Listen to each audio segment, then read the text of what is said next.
All right. This is Acer Space Team TSE State 268. We are number one. Again, that never gets old for me. And I was sitting here, I started consistently taking level 10 plots, and obviously level 9s are very frequent, as you can see them highlighted on the little squares in front of me. And I realized that I haven't stopped in to talk to my viewers and to the wonderful community that supports me every day at Tripleholics Gaming about Doomsday, occupation, and of course the immunity and battle tips. Guys, I want to make sure that you guys are maximizing. I want to tell you what consistently works for me day in and day out.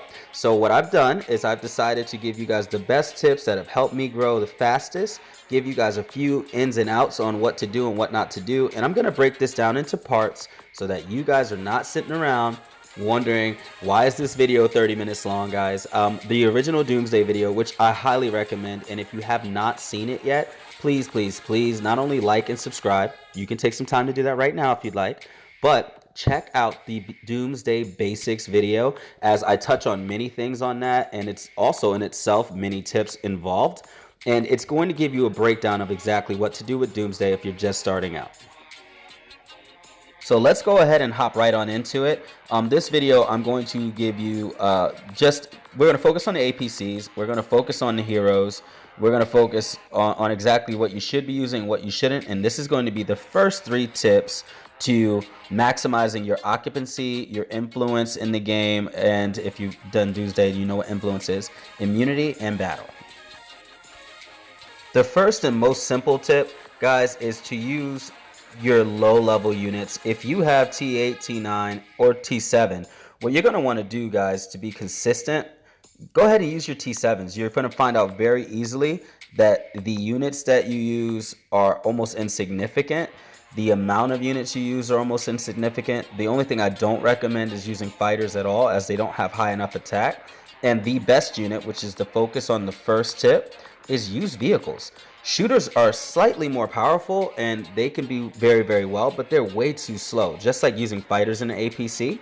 Also, vehicles, because you get the increase in marching speed, is going to save you a lot more time. Their attack is excellent, and well, really they're the highlight of the game, and they're useful all the time. They're the most well-rounded unit that you can possibly use, and the most consistent. I highly suggest using T7 vehicles. But side note, do yourself a huge favor, do not under any circumstances use your enhanced. You're going to lose lots of units in Doomsday. Even using my tips, which are going to lower the amount of units that you lose, you're still going to lose a lot, so don't lose a lot of money in the process. You lose a little bit of oil or RSS that is easily replaceable by just doing a training day or any type of training daily task. Tip number 2, if you're going to notice real quickly in this same menu, I have 4 APCs, all of which have very low attack power on the left side here. And the reason for that is because you're not going to need to use a lot of units in Doomsday. It's not about the units, and we'll get into that. But I only use 1 APC at a time. I do have a second APC down at the bottom here, my 4th APC, for a side note, because once you have high enough immunity, it's best to use your weakest APC with your secondary heroes to just go along and attack the empty plots. But when you're taking your territories, you're going to want to use your best heroes in 1 singular APC and simply move those heroes down in between your top 3 APCs, or in some cases, depending on your level, your top 2 APCs, and utilize your durability evenly that way.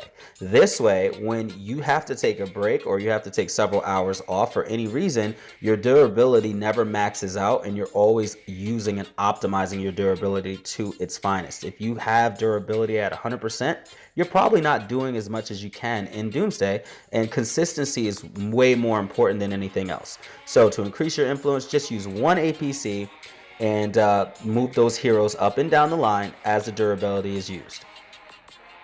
And my final tip for this particular video, and guys, please do watch the follow-up, because I promise you they only get better. I'm going to get incredibly specific in immunity, in the exact poison percentage, everything you could ever need to want to know, especially for the analytical individuals out there that want raw numbers and not just opinions. That will be in the follow-up video. But for our final tip on this one, you're going to want to use your best heroes, and your best heroes are what I like to call Doomsday heroes. So for these Doomsday heroes that I just mentioned, what you're going to find is I have other free orange heroes, okay? I have the orange heroes that I have at the top along with Ignis Fatus too.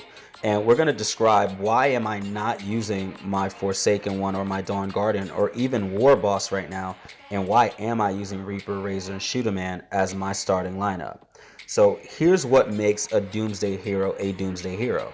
You're going to want heroes that have at least 2 attacks unlocked, meaning you can have other orange heroes and they could be great, they could even be awakened, but for some reason you didn't open up their 2nd or 3rd combat skill. They are no longer very useful when you're talking about Doomsday, as their skills are not going to perform as often because there's only one to do it. So you're going to want to have at least 2 attacks unlocked. You're going to preferably have ones that work with vehicles, such as Razor. He's a vehicle specialist in one of the base heroes. If you have an S1 like Falcon or War Boss and his or her attacks are opened up, then you might want to use them as well. But 2 attacks is awesome, and if they work with vehicles, even better. And then finally, you're going to want somebody that has each and every one of their skills have high percentage of skill performing.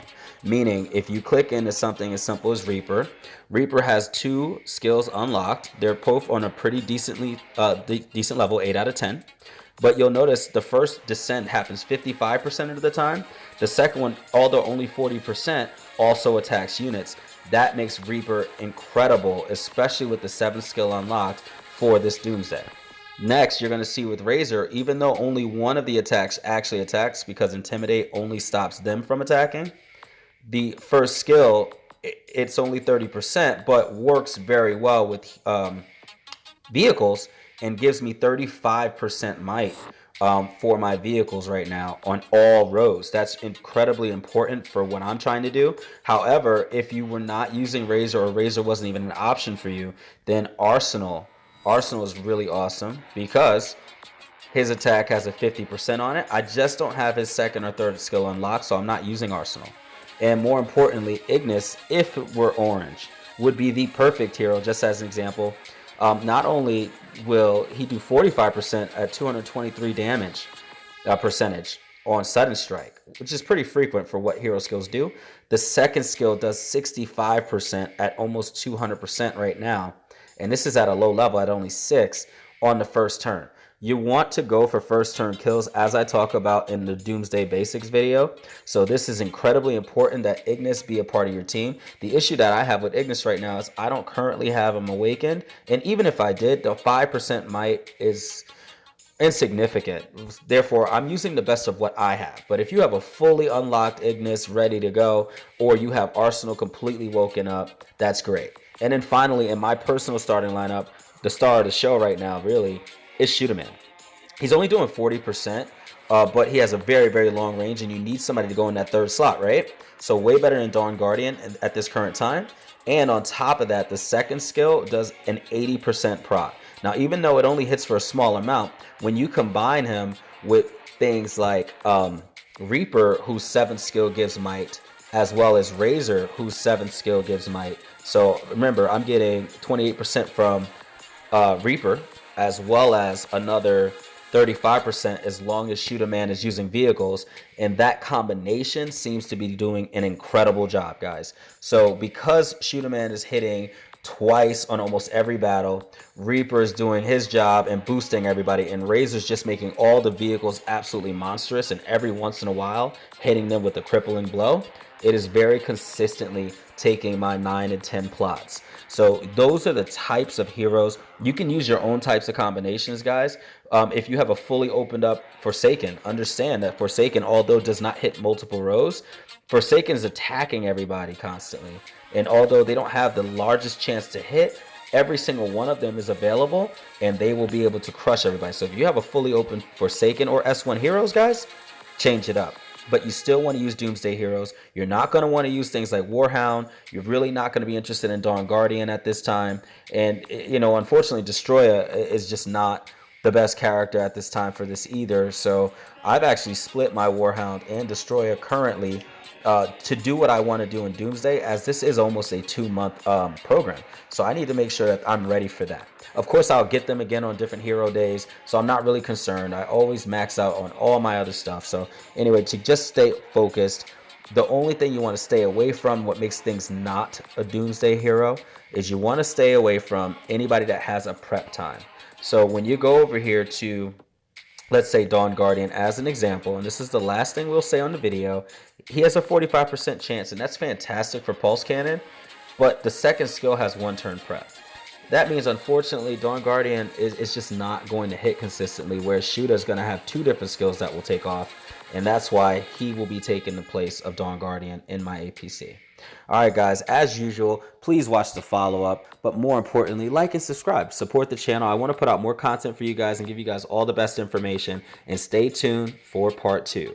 Ace of Spades, signing out.